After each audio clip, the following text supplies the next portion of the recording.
Hey guys, I'm Tom Alibrando with IWI, and again, other questions about the Galil. A lot of folks, when they get the weapon, they get a cone height riser. It actually comes in the box, and when would you use this? That's part of it right there.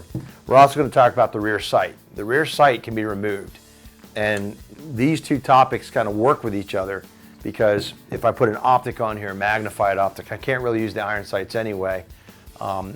Some folks, they run the optic farther forward than they should because they don't realize that this can come off. And that's a big deal when you're talking about something called eye relief. Eye relief is where your eye has to be relative to a magnified optic to see a full field of view and the ocular lens, which is the lens you actually look through. So this has to be a certain distance from my head for me to see through this optic, right?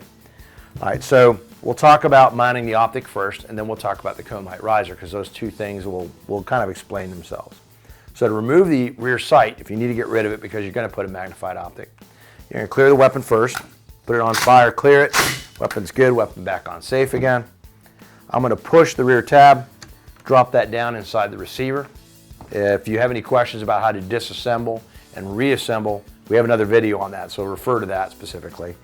I'm going to pull the top cover off, and if you notice carefully, there's a small detent on the inside of the top cover, right at the back, underneath where the rear sight lives, okay? And what I'm going to do is I'm going to take a punch or something else that'll fit inside there. It's pretty small. Put my thumb on the back, I push up on the detent, and I'm going to slide the sight off, and it just comes off the rear, and that's what we want, okay? Now you have the ability, if you have rings, and you want to lower the optic on top of the top cover, you can do that, okay? So I'm going to reinstall this because I pulled the sight off like I wanted to. Now this is a Mepro 4X, and the Mepro is the eye relief on it is not very generous, so we have to mount it as far to the rear as possible to actually use this. So with the rear sight gone, I can do that. So I'm going to bring it back, I'm going to mount it on, and when you mount an optic, you always have that wiggle. You want to push forward on it, and then you're going to push the two tabs. The reason you push forward against the actual Picatinny rails under recoil, it's going to go forward. You want to make sure it's locked in that forward position. All right, so right now, everything's reassembled. I got the optic on. Everything's good to go. But you'll notice that when I bring the optic up to my eye, there's a big gap between my cheek, right? I can't, if I jam my cheek down like I'm supposed to as a point of contact, I can't do that. So that's why we supply this. It corresponds with exactly what this is here for. On the side of the Galil stock, you'll notice that there's two tabs. There's one kind of more forward, and there's one just a little bit further back. I like to run this forward because my head rests kind of down forward on the stock when I'm actually getting a good stock weld. So all you have to do is there's four little hooks on the inside. You literally come over the top and you snap it on. There we go, until it's locked in place, and it's going to actually go into those little slots that are built in the bottom of the stock itself. And you can see that right there. Now, when I bring the weapon up and I go to get a good stock weld, I can do it. My cheek has a place to go. It's a much more secure feeling, and you're going to be a lot more accurate that way without having to work so hard. Okay guys, so we figured out how to attach everything, and let's say I want to return it back to iron sights, or I want to change the optic and I don't need this. So how am I going to remove my stock option, right? I'm going to come back, and underneath the two tabs, I'm going to hook it and kind of pry it up so it kind of comes off halfway.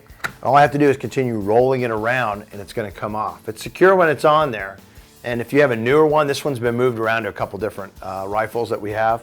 So it's a little bit easier to do. It's still pretty tough. So if you have a newer one, you may have to pry on it a little bit, but it's going to roll off to either left side or right side, depending on how you peel it off. Okay, I'm going to remove my optic off the top, and I'm going to return everything back to the way it was. Pull the optic off. There it goes. Again, I push on the tab at the rear to disassemble the top cover, to pull the top cover off. Grab it, yank it off. Now to put this rear sight on, it's really easy. There's a little ramp at the back. All right, so you don't even have to push up on this detent that's sticking down. You just have to make sure you put it on the right direction. If you want to know if you're putting it on the right way, it's real simple. The slope part is going to face the muzzle.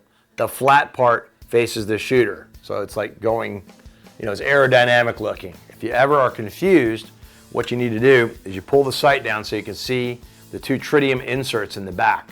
The tritium inserts always face the shooter.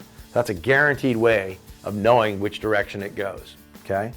That tab, all you do is there's a round part. It fits right in here. You just slide it on from the back. You have to push down, and it just clicks in place, and now your rear sight's been put back in, and you're good to go. Now follow the steps. Turn the weapon over. Tongue goes in the groove. Give it a chop. Boom, you're done.